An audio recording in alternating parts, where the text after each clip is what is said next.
Olá, família Pax, mais uma vez ao vivo aqui com vocês, hoje conversando com o Cláudio Bueno, que faz o trabalho de xamanismo crístico na Pax há quase 30 anos. Mas hoje ele vai estar falando sobre Monte Kailash, a montanha iluminada do Himalaia. O bate-papo promete, fiquem ligados aí com a gente. O Bueno é arquiteto, discípulo da Grande Fraternidade Branca Universal, xamã crístico e palestrante. Bueno, você tem que pedir para falar, senão eu não consigo te colocar no ar. Yes, very good. Peraí. Boas-vindas ao querido Cláudio Bueno, para que a gente possa aprender sobre Mount Kailash, a montanha da iluminação do Himalaia. E aí, Bonicio, bem-vindo, tudo bom? Boa tarde a todos, está tudo bem? Muito frio, chovendo bastante. Hoje pus uma camiseta um pouquinho de manga comprida, porque a coisa aqui não está para verão, Tá não. A coisa frio está mesmo. frio aqui. A coisa está pegando aqui, a coisa está pegando. É bom, é bom. Vamos lá. Já, já fez a introdução? Já falou aí o que você precisava? Já? Já te apresentei. Deixa eu, Ah, tá, já te ok. apresentei. Então tá ok. Então eu vou fazer a oração do Arcanjo Miguel e a gente dá início, tá bom? Tá ótimo. Arcanjo Miguel, que trabalhas para o resplendor da vontade divina e da verdade. Que a vossa proteção permaneça conosco sempre, por toda a nossa existência e na eternidade do nosso espírito. Nós o recebemos como um privilégio, sempre respeitando os vossos desígnios, que nos permite que nós caminhemos sempre com dignidade e respeito aos nossos irmãos. Afastai de nós as ideias perversas e más ao nosso redor e as influências sombrias. Fazei de nós um servidor da luz que saiba discernir e compreender e nunca julgar. Ajudai-nos em nossos dias ruins, materiais, espirituais, conscientes ou inconscientes, e nos proteja contra todos os males e os expulse da nossa caminhada. Pois a verdade, a coragem, a força e o poder é o vosso signo e o nosso também. Permiti que a nossa inspiração, intuição, doação seja como a vossa espada, para nos dar-nos a proteção e a permissão da palavra do bem, da paz, do amor e da luz. Afastai de nós as pessoas que querem nos induzir a erros e às falhas, e que o nosso coração esteja sempre ligado ao vosso coração e à vossa energia. Que a nossa verdade seja a vossa verdade, e que o vosso escudo seja o anteparo das más qualificações do nosso ego em nossas ações. Fazei de nós o mensageiro fiel da suprema verdade e da nossa alma. Arcanjo Miguel, protetor da humanidade, dos reinos e da nossa mãe terra e de todos nós. Que essa oração possa ser cumprida, manifestada aqui e agora e por toda a eternidade. Amém. Muito bem, Carmen. Então, nós nos propusemos a falar hoje sobre o Monte Kailash, que muito tem se dito e falado a respeito, sendo como uma das montanhas sagradas e que de todas as montanhas que a gente foi até agora foi a única que ainda a gente não visitou. Talvez por causa que o mestre ainda não nos deu essa oportunidade nem a luz possa ter ainda apresentado o caminho para que nós cheguemos até lá. Mas Kailash de todas as montanhas, eu diria que é, na verdade, o ápice de todas elas, né? O Monte Kailash, na verdade, é a residência dos deuses das religiões asiáticas. E por que não dizer de todas as religiões? Já que a importância dela é magnânime diante de toda a criação do nosso querido e amado planeta Terra. Por coincidência ou não, né? Monte Shasta é o primeiro chakra do planeta, é o chakra raiz. E Monte Kailash é o sétimo chakra, né? É o chakra da coroa, ou do coronário, como alguns dizem. Na verdade, as duas montanhas, elas se identificam muito pela sua, vamos dizer assim, a sua estrutura magnética a sua estrutura espiritual, e tem também um sub-slogan, que é o mesmo, por incrível que pareça. Porque Monte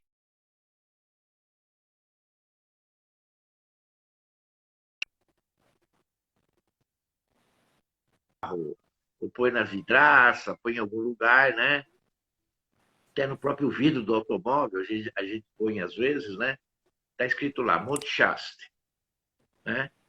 Lugar onde o céu e a terra se encontram. Pois esse é o mesmo slogan também de Kailash. Se você comprar um stick lá, para você trazer, colocar no seu carro, ou na janela da sua casa, ou pôr no seu escritório, vai estar escrito lá, Monte Kailash, lugar onde o céu e a terra se encontram. Então, só falta agora a gente pegar e fazer um stick e levar para a Junachala e deixar os três iguais, né? Porque daí fica tudo certinho e fica tudo completo, né? Iluminação por iluminação. Na verdade, o monte, acima de tudo, ele tem um objetivo final para o nosso planeta. Ele tem um objetivo que é totalmente espiritual. Aqueles que vão lá em peregrinação para rezar e, de repente, para fazer as suas homenagens ao planeta Terra, está cumprindo a sua finalidade. Porque a sua finalidade maior, Kailash, é a ascensão do planeta Terra através da sua sabedoria. Amor, sabedoria, né? Porque uma coisa não dá para ser desvinculada de outra, né? Kailash, ele fica no Tibete, para quem não sabe, ele fica no Tibete, hoje a China, mas ainda tem a configuração do Tibete na maioria dos mapas. Ele fica bem na direção de Lucknow, né? Mas é mais próximo de Nova Delhi, que é a capital da Índia. Para quem olha no mapa, acha que está muito pertinho, e está mesmo, não está muito longe, não, uma coisa da outra. O problema é chegar até lá, né? Porque nós temos a Cordilheira do Himalaia, que nos impede uma travessia um pouco mais fácil para chegar lá. Mesmo quando a gente vai em Katmandu, a gente passa praticamente por cima de boa parte da cadeia do Himalaia. Até as pessoas aproveitam para tirar fotografia, as pessoas aproveitam, né, do avião para estar vendo um monte de coisa, né? Os tibetanos, na verdade, chamam aquela parte do mundo, vamos dizer assim, como Heng Rinpoche, porque todas as autoridades tibetanas, eles levam o primeiro nome de Rinpoche. Rinpoche, na verdade, é o prenúncio de uma palavra chamada joia. Joia. E, então, para aquelas pessoas que professam o Monte Kailash, e principalmente das religiões que ali estão em volta do monte,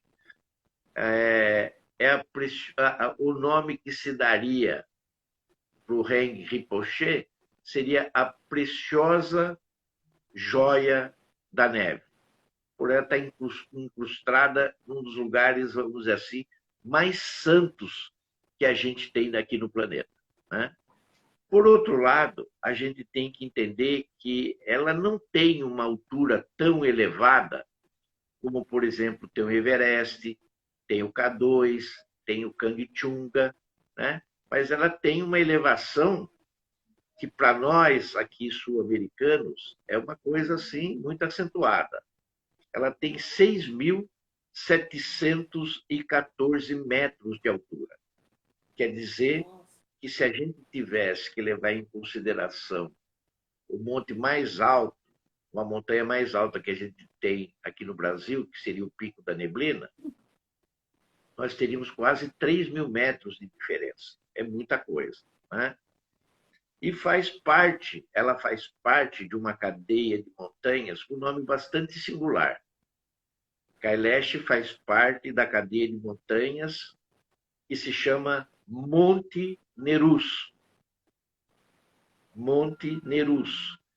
Então, quer dizer que é uma montanha que está diferentemente ligado a um quadro dos estudos, desde a época remota, quando Madame Blavatsky teve contato com aquele povo no Tibete e acesso às suas escrituras através do livro de Dizan. Ali ela ficou sabendo dos Mahatma, que nós, na verdade, chamamos de mestres. E a partir desses estudos, junto com o coronel Olcott, ficou sendo desenvolvido todo um trabalho junto à Fraternidade Branca. Na verdade,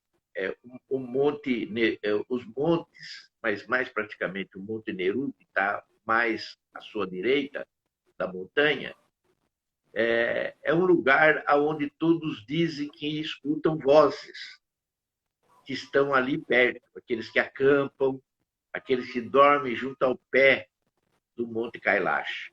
Então, é comumente eles dizerem que ali se escuta verdadeiramente as pedras rezarem.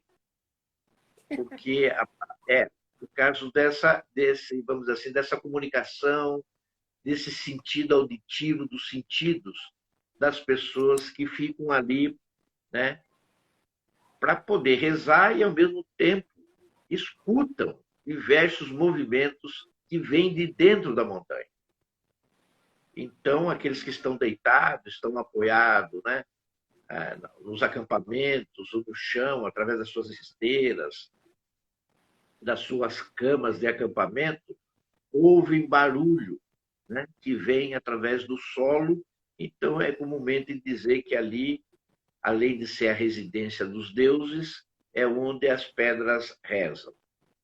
Ali, na verdade, é uma coisa tão simbólica, o Monte Kailash, que, na verdade, deu origem a 4 religiões muito potentes que nós temos no planeta Terra. A primeira são a religião hindu, porque ali os hinduístas dizem que é a montanha de Shiva, aonde Shiva mora e aonde Shiva medita. Ali é a montanha de Shiva. A montanha mais preciosa para os hindus é a montanha onde está a presença, né, do deus mais forte hinduísta, que é Shiva. Depois vem os jainistas, né, que tem uma finalidade diferente dos hinduístas, mas, na verdade, todos dizem que aqueles que estão na montanha ou fazem parte da montanha, eles têm uma proximidade mais fácil do nirvana. Então, os jainistas têm em Monte Kailash como sendo o grande propagador de Ashtipan. Ashtipan é o nome sagrado que eles dão para a fonte divina que emana toda a energia da religião deles. Depois nós temos os Bonpu. Os Bonpu, na verdade, é um povo de xamãs que vive ali na região. E, segundo eles, é a residência e o panteão de Simpaimpen,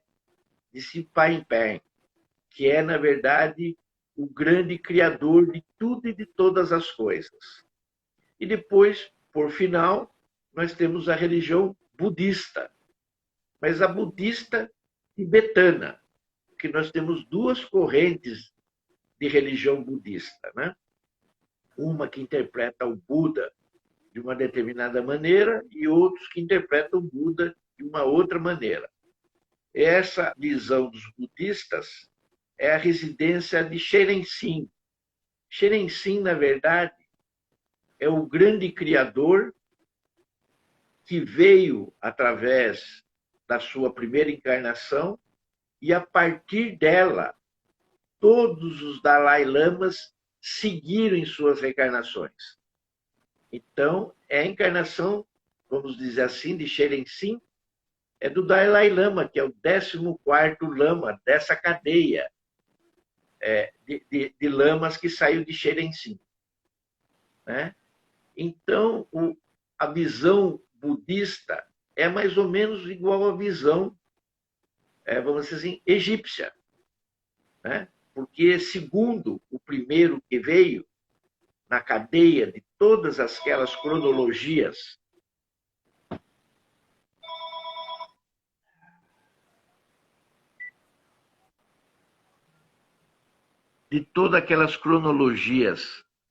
que vieram no Egito, que todos os nomes de todos os faraós, o primeiro que aparece é Osíris. E o povo egípcio acreditava na reencarnação. Então, todos os outros faraós que sucederam Osíris faz parte dessa cadeia. Todos eles são Osíris, com nomes diferentes, com postulações diferentes, mas pertencendo a exatamente a primeira encarnação divina que apareceu no Egito, que foi Osíris, o deus principal, o Manu principal, vamos dizer assim. Os budistas, através do Dalai Lama, pensam e agem da mesma maneira. O sucessor vem desde aquele primeiro, né? Os budistas tibetanos, na verdade, eles também têm uma concepção muito grande a respeito do nome Kailash. Porque Kailash tem que significar alguma coisa. Da onde veio esse nome? Então, foi constatado através da primeira religião que eu citei, dos hindus, e depois seguido por todas as outras, que o melhor sinônimo para aquela montanha seria Kailash, como um significado da palavra cristal. Eles acham que a montanha é um verdadeiro cristal. Mas esse cristal não é apenas um cristal normal, como a gente está acostumado a falar e dizer na nossa língua e na nossa visão. Na visão deles, cristal quer dizer diamante. Quer dizer diamante. Então, na verdade, Kailash é uma ponta de diamante dentro de uma montanha, onde é receptiva toda a energia de concentração que venha do universo, que venha do cosmos, né? Como se fosse um prisma, essa que é a verdade, retendo toda, vamos dizer assim, essa energia branca que vem da luz, e quando bate nela, ela passa por um diafragma, como na própria experiência demonstra, quando a luz branca entra pelo prisma, ela sai com as 7 cores do arco-íris. Essa montanha recebe a cor branca, e ela faz um diapasão de expansão de toda essa cor que é espalhada pelo planeta Terra, né?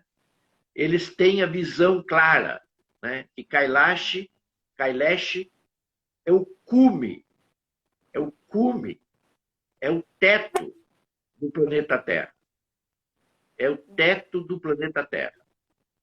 Nada se configura melhor do que a concepção de teto do mundo, né? Todos eles encaram dessa maneira. E dentro dessa maneira, a montanha inspira todos que estão nela na busca por uma elevação espiritual e, vamos dizer assim, de um castelo. Porque ali todas as montanhas se acham aglomeradas de tal maneira que ela é vista também como uma pirâmide, com várias piramidezinhas do lado. Mas essas piramidezinhas que estão do lado, que são os montes menores, é relacionado com uma busca dessa elevação espiritual, como se tivéssemos todos dentro de um determinado castelo, com várias torres dentro desse castelo, mas numa busca dentro desse castelo. Então, a formação que se tem de quem está lá é que essa busca da elevação espiritual nada mais é do que a busca do castelo interior que cada um traz dentro de si. Então, essa busca ela é única e exclusivamente interior. Mesmo que você esteja andando dentro de um castelo fictício. Essa purificação, ela dá a entender que ela é mais significativa porque tem uma passagem dentro da postura daqueles que vão e chegam até lá, que se chama Cora. Cora. O que é o Cora? O Cora, na verdade, é a volta que se dá em volta da montanha. Como a mesma acontece na Caaba, lá na Arábia Saudita, onde todo mundo precisa ir pelo menos uma vez durante a vida e dar 7 voltas em volta da Caaba. Lá tem a Cora. E para se andar na Cora, você leva aproximadamente, para dar essa volta na montanha, leva-se de 2 a 3 dias. Sendo circundada a montanha, vamos assim, de alguns alojamentos, de alguns albergues. Né? Não existe nada igual ao primeiro mundo, em termos de conforto, em termos de qualidade. Mas as suas vagas, para que essa andança se complete em 2 a 3 dias, em volta da montanha, né? ela, na verdade, precisa ser feita com muita antecedência. Aqueles que chegam para buscar o lugar, para fazer o Cora, e não conseguem, mas já estão lá, necessariamente vão ter que comprar suas barracas, as suas camas, como se estivessem, na verdade, fazendo camping, para fazer essa volta em volta da montanha. Essa volta na montanha como um todo, que se chama Cora, ela é de 52 quilômetros. Ela não é muito grande. Mas como a energia é muito forte, muito poderosa, os trechos têm que ser feitos de uma forma lenta, de uma forma precisa, para que se não tenha nenhum tipo de alteração física no lugar tão alto como aquele. Porque nós temos que convir que a montanha tem 6.000 e poucos metros, 6.174 metros de altura. Mas, na verdade, nós estamos saindo de uma plataforma de mais ou menos 3.000 metros de altitude, tanto quanto é Cusco. Então, você está numa altitude muito severa. Então, todo o comportamento, né, na razão física, ela tem que estar com bom preparo, com todos os exames em dia, né, com pressão principalmente, com toda a sua maletinha de medicamento a postos, porque é uma caminhada não muito longa, né, são só 58 quilômetros, que dá o perímetro em volta da montanha, mas é uma coisa que exige esforço, né, porque falta oxigênio, né, não é todas as pessoas que se sentem bem na altitude. Então, as pessoas precisam lembrar que isso é uma, vamos dizer assim, uma coisa perigosa, uma coisa que tem que ser feita com juízo, vamos dizer assim, com bom preparo.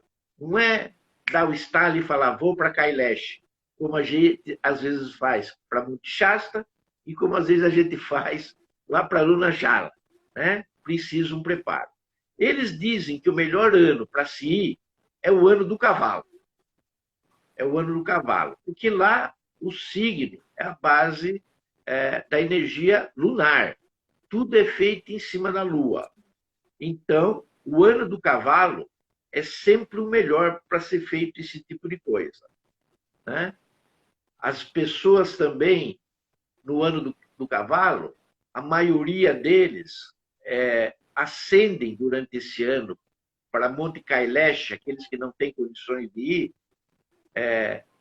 fazem um ritual na busca do Nirvana, acendendo 108 velas. Acendem 108 velas, já que não podem estar naquele lugar.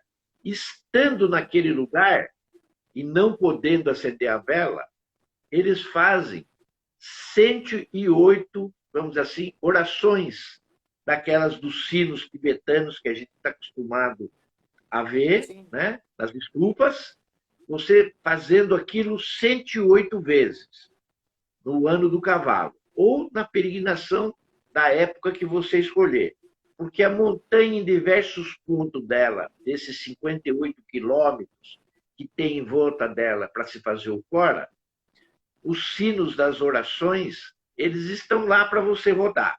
E as orações estão dentro desses sinos. Você, inclusive, tem aí na porta da casa desses sinetes.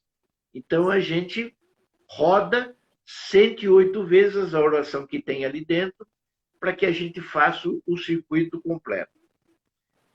Isso, na verdade, traz a sua, vamos dizer assim, a sua parte do seu karma queimado. Mas isso se você fizer essa volta no sentido horário. Se você fizer no sentido horário. Mas se você fizer no sentido anti-horário também, assim como acontece na Kaaba, que alguns estão andando no sentido horário e outros estão andando no sentido anti-horário, a sua proximidade e a sua aceitação no Nirvana, nos planos espirituais, o seu acesso de iluminação, ela se torna plena e segura. Então, o que acontece? A maioria das pessoas fazem o Cora 2 vezes. Então, faz primeiro no sentido horário e depois faz no sentido anti-horário. Aí, naquilo que levava de 2 a 3 dias, você aprendendo no caminho e se tornando um pouco mais simples, a sua locomoção lá dentro desse perímetro, dá para se fazer em 2 a 4 dias, as 2 correntes. Tanto o Cora no sentido horário, como o Cora no sentido anti-horário. Vale. Estão perguntando se é aos pés do Monte Kailash que tem um lago. Vou falar deles. Não tem um, tem 2. São 2 lagos. O Manassarovaca e o Rachamtal. São 2 lagos. O primeiro é um lago grande. Ele é, talvez, o maior lago em termos de altitude de água doce. Ele é ligado ao Sol. E o Rashtal, ele é menor e ele é formato de uma lua crescente. É um formato de uma lua crescente. E ele é de água salgada. E os 2 são separados, os 2 são separados por um filetinho muito estreito de terra entre um e outro, aonde as pessoas, para dar a volta no lago, tanto em um como no outro, andam a pé por essa passagem. E os 2 lagos estão separados. No lago do Manasharavá, existem fatos curiosos, porque tem uma grande parte das ossadas que se encontram nesse lago, tanto no fundo como nas margens do lago. E DNA foi feito nessas ossadas. E foi mostrado que são de épocas assim seculares. O DNA de um ou de outro osso, de um crânio ou de outro. Porque, na verdade, lá no Tibete, o funeral é diferente do funeral que acontece para a gente. Lá, o espírito é que tem valor. A carne não tem valor nenhuma. E a maioria dos corpos são levados aos pés do Kailash, para que os próprios animais, seja urubus, né, sejam outros animais carnívoros, desfrutem daquele corpo para a sua própria sobrevivência. Mas a lenda conta que a maioria daqueles ossos que estão lá são de caravanas. São de caravanas que tentaram chegar ou pôr os pés na base de Kailash. Porque ninguém conseguiu fazer isso até hoje. Ninguém. porque diz que aqueles que porem o pé nas bases do Monte Kailash, de lá não saem. Teve um antropólogo europeu, suíço, que tentou fazer uma caminhada diferente no Monte Kailash. Eu não me recordo agora o nome dele, porque é um nome um pouco diferenciado, mas ele era suíço, mas ele morava no leste europeu. Então, ele é de procedência daqueles nomes que tem muito Z, muito J, muito H, sem nenhuma consoante, e até para dizer o nome do sujeito fica difícil. E ele chegou a ver, quando estava perto de um dos lagos, o Manasharava, que tinha pegadas diferentes perto do lago. E ele começou a seguir as pegadas. E as pegadas eram muito grandes em diferenciação a uma pegada humana. Ele percebeu que era de um grande animal. E ele foi seguindo. Até que chegou num dado momento que os passos foram interrompidos. Na neve. Tudo isso na neve. Neve aberta, lugar descampado, aonde os passos abruptamente somem, como se a pessoa tivesse atravessado de um plano para o outro. A concepção dos moradores, dos Sherpas, de todos aqueles que vivem na região, é que aquela montanha é guardada por 2 Yetis. Yetis são igual a pé brancos, a pé grande que nós temos lá nos Estados Unidos, né? São aquelas criaturas enormes, peludas, mas só que lá no Himalaia elas são brancas, lógico. Os pelos são brancos, ela tem toda uma característica da neve. Sim. E ninguém passa por eles. E que essas caravanas, por diversas vezes que tentaram passar e entrar no Monte Kailash, foram impedidas pelos Yetis, que são os verdadeiros guardiões da montanha. Bom, mas por que eles são os verdadeiros guardiões da montanha? O que tem naquela montanha que, na verdade, podia inspirar 2 guardiões de natureza sobrenatural para que ficasse guardada? Bom, aí a gente tem que levar em consideração 2 coisas. A primeira, que nós dissemos que eles chamam de cristal, mas para cristal, para eles, seria diamante. Diamante é uma configuração energética, uma das mais puras, né, entre pedras que nós temos no nosso planeta. Por outro lado, é a única montanha num planeta que está orientada magneticamente para o eixo norte, sul, leste e oeste. Não importa o eixo da Terra, ela se locomove ou mostra aonde o eixo tem que estar. Isso diagnosticado e medido com bússola. Incrível. Então, na face norte da montanha existe uma flecha pelos corredores empunhados na própria montanha, como se fosse uma espécie de uma coluna com as suas vértebras de cada lado, sempre mostrando aonde está o norte, né? Todas as fotografias mostram isso, né? E elas têm uma configuração extremamente preciosa em termos de distância para outras, vamos dizer assim, para outros monumentos históricos que a gente tem no planeta. Por exemplo, ela fica a 6.666 quilômetros de Stonehenge. Ela fica na mesma distância das pirâmides de Gizé, no Egito. E assim sucessivamente de outras partes de configuração que nós temos no planeta, de tal é a envergadura e a importância que essa montanha tem na questão, vamos dizer assim, da cosmologia dela. Bom, todos sabem que a montanha tem aberturas, porque ela tem cavernas. E que essas cavernas dão em determinados lugares.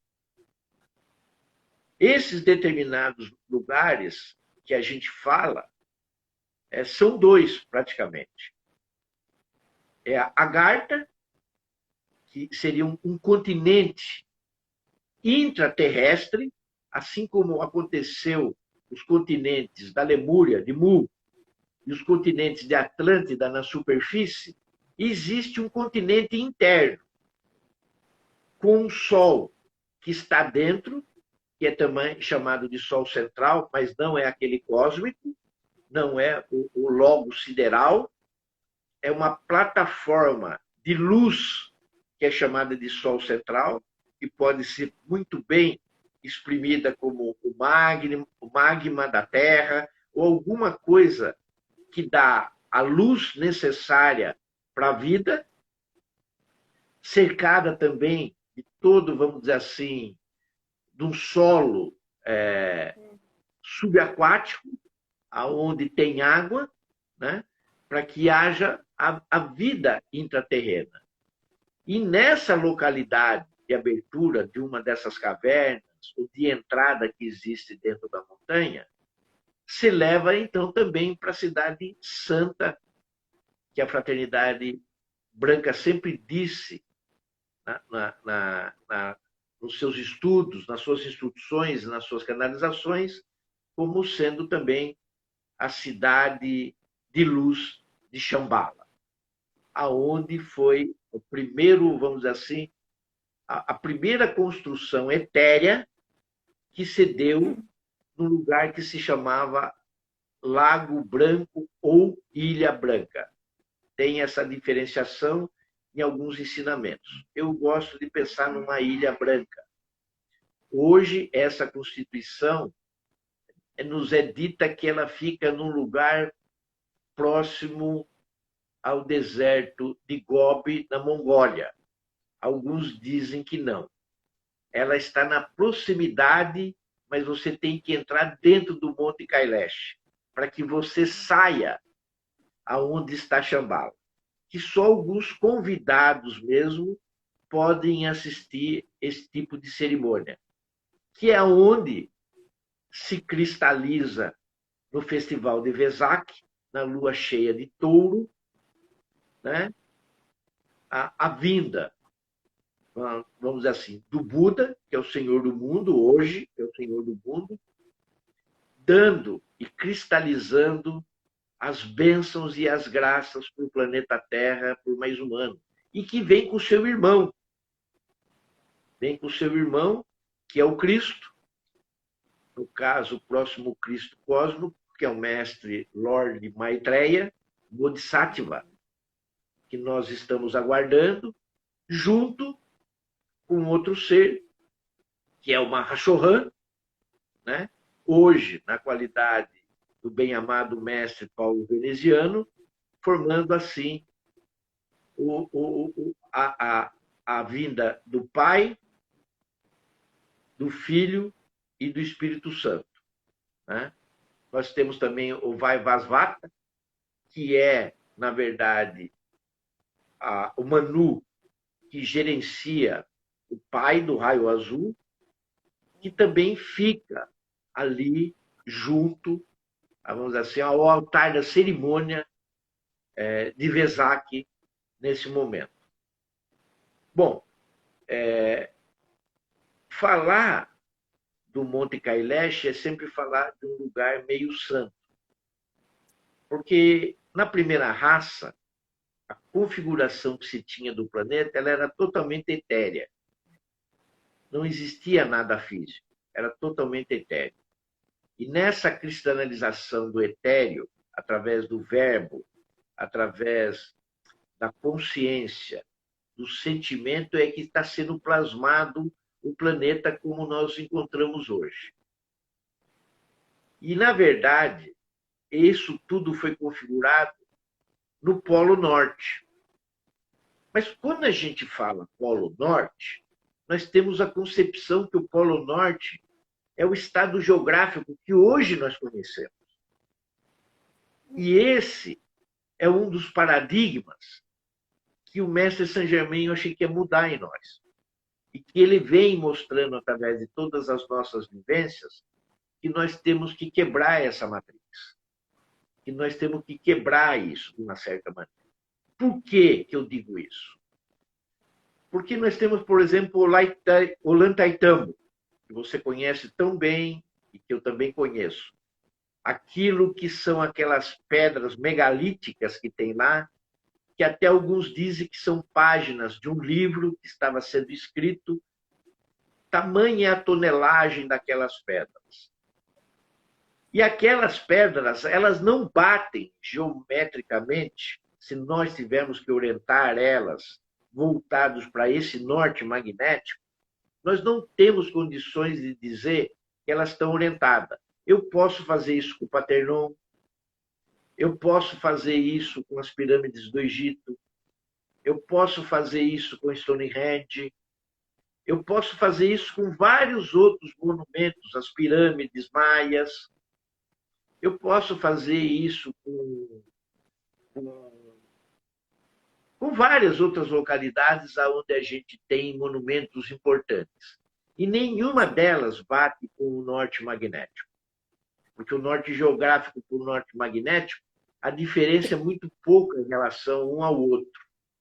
Se a gente tiver que fazer isso e alinhar os quadrantes direitinho, a gente vê que a diferença do norte magnético do norte geográfico, a diferença é de graus. E pegando como exemplo o Lantaitambo, se eu tivesse que colocar ele no norte magnético através do norte geográfico, mudando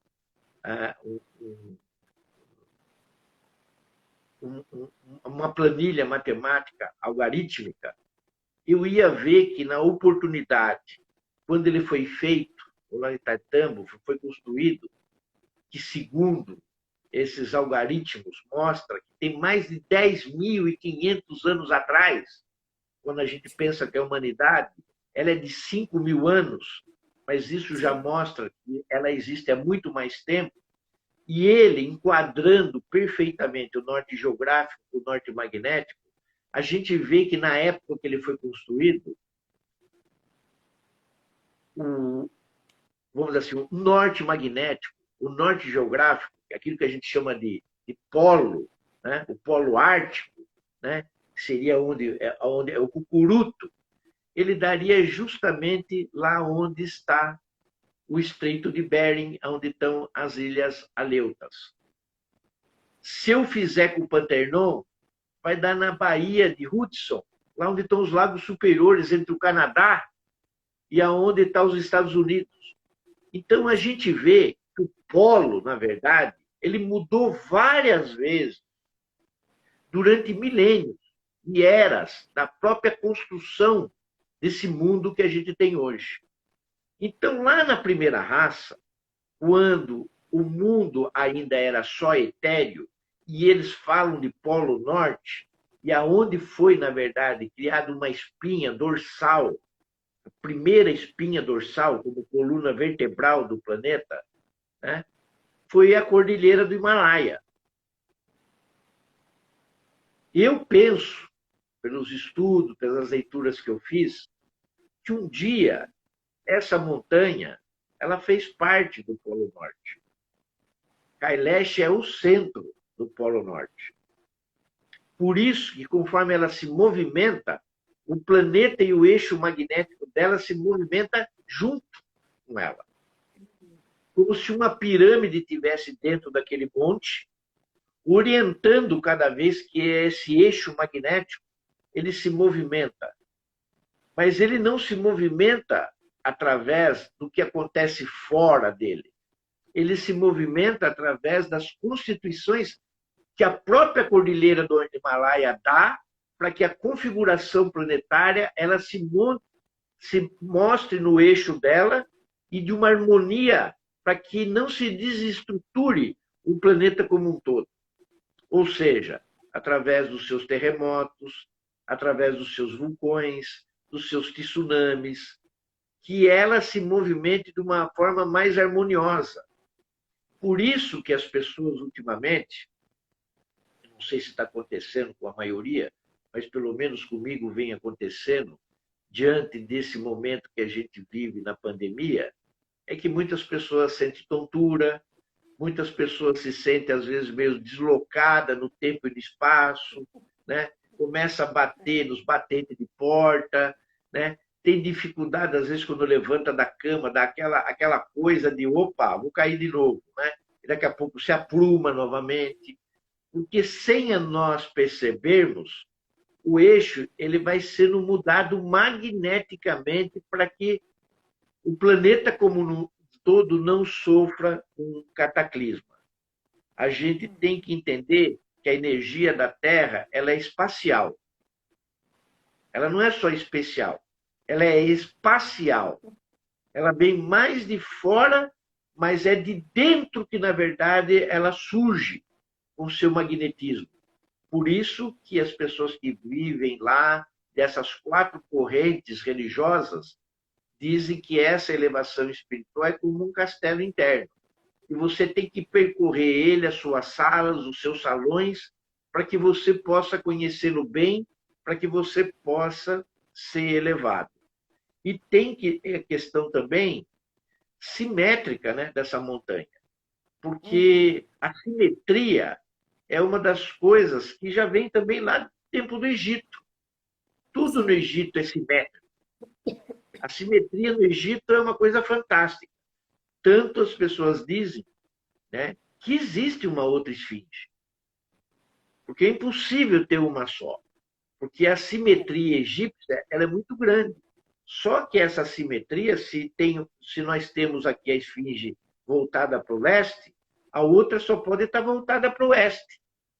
Só que da mesma forma que se descobriu a esfinge do lado de cá, soterrada, e só deixando a partinha da tampa da cabeça de fora, a outra pode estar totalmente soterrada.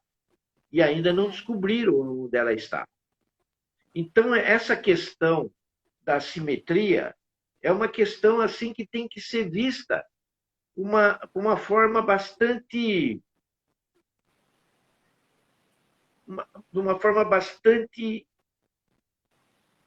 verdadeira, de uma forma bastante verdadeira e absoluta do que está acontecendo no planeta Terra e do que significa esses lugares sagrados para as pessoas, né?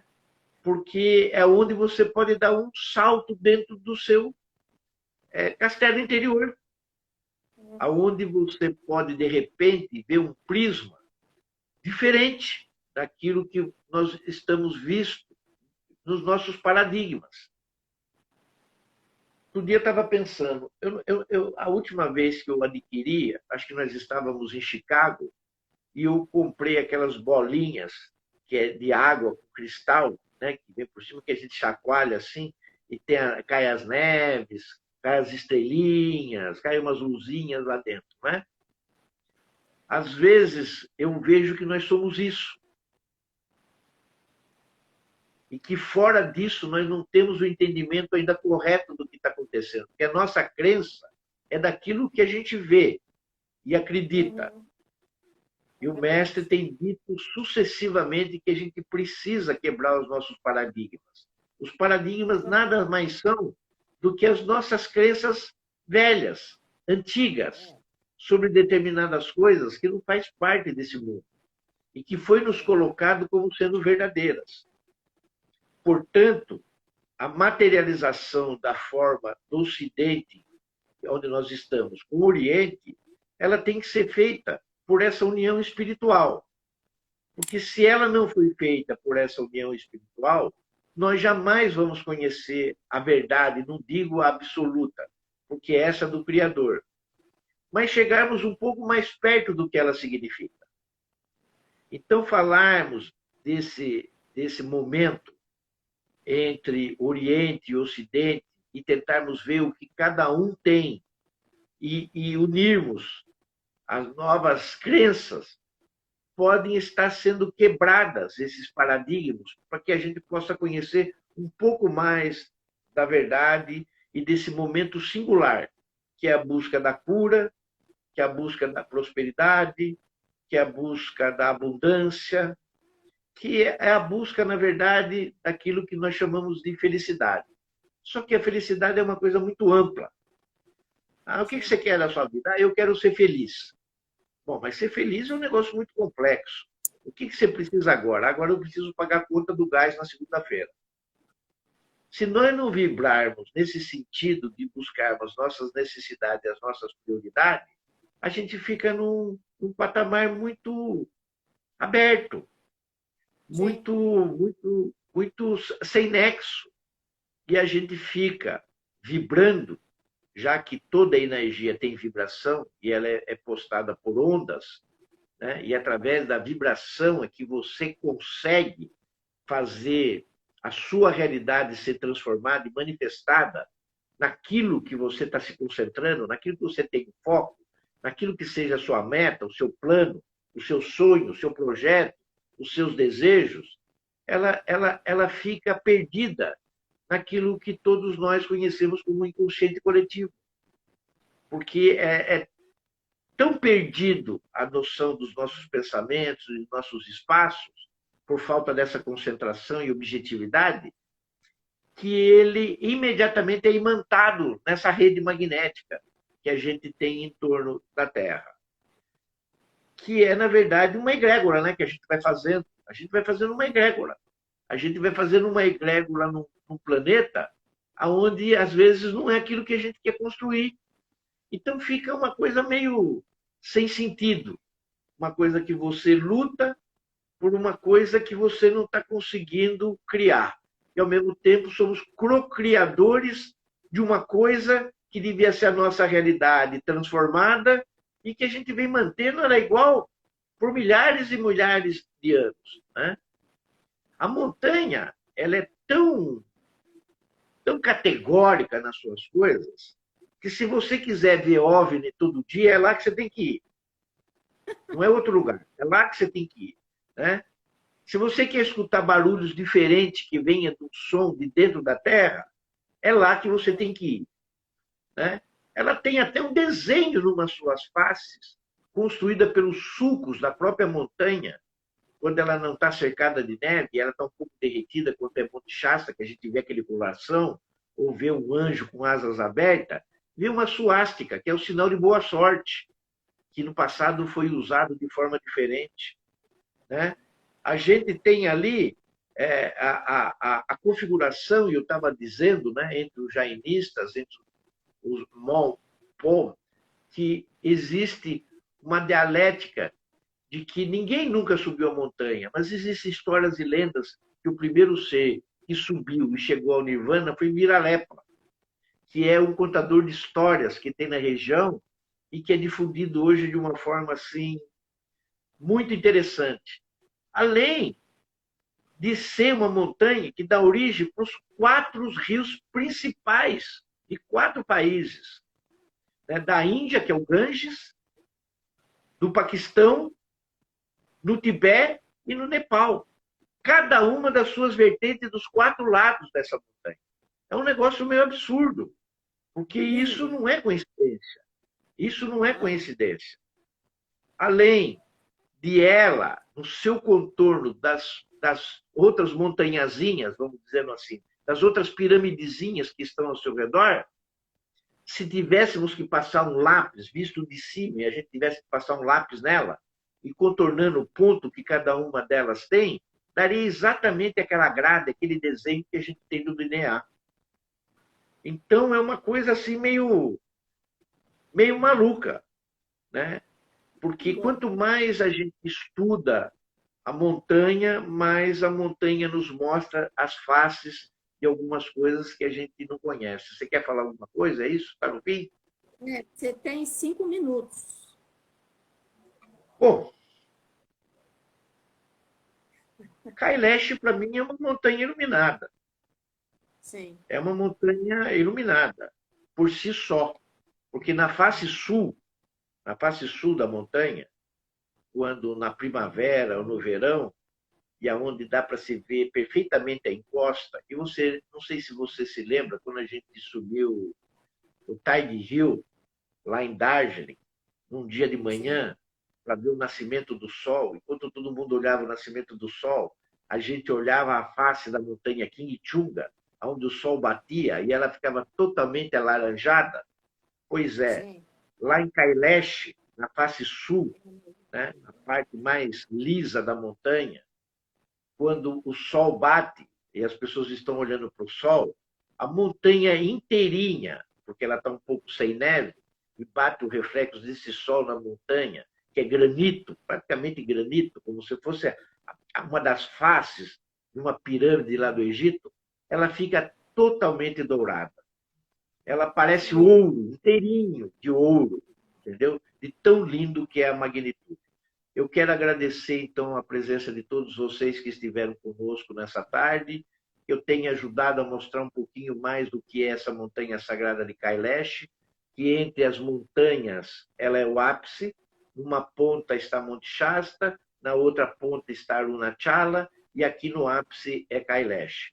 Que todos tenham um final de tarde maravilhoso, que todos amanhã, na sexta-feira, comece um bom final de semana, um feriado talvez prolongado para todos, aqueles que vão ter, que tenha um carinho, um amor especial totalmente junto aos seus familiares e que iniciemos então a nossa semana com muita luz, com muita saúde, com muita paz, com muita proteção e com muito trabalho, porque todos nós precisamos hoje em dia.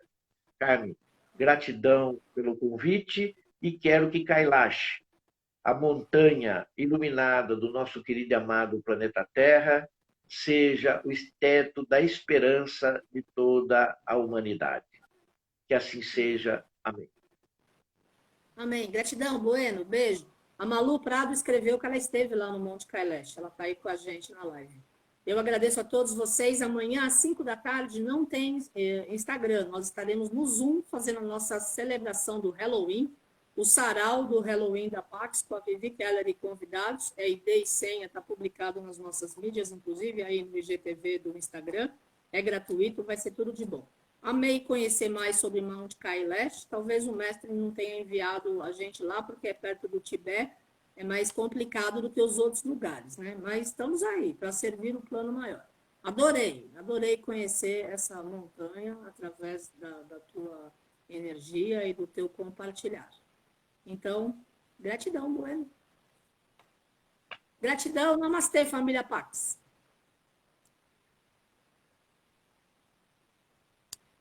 O que vem a ser isso? Oh, Vajra, Tibetan. Não estava mostrando esse. Muito bom. Esse é para tirar um pouquinho das energias que não estão mais ou menos assentadas, né? Para que tudo seja limpo e seja transformado para a luz e para o bem maior do nosso querido e amado planeta Terra. Mostra de novo, é o símbolo do exorcismo, é o Double Vajra, é o Vajra duplo, olha só. E o mantra aqui, quando a gente faz assim, nos templos, é o Om Mani Padme Hum. Adorei. Gratidão, namastê, família Pax. Obrigada, Bueno, beijo.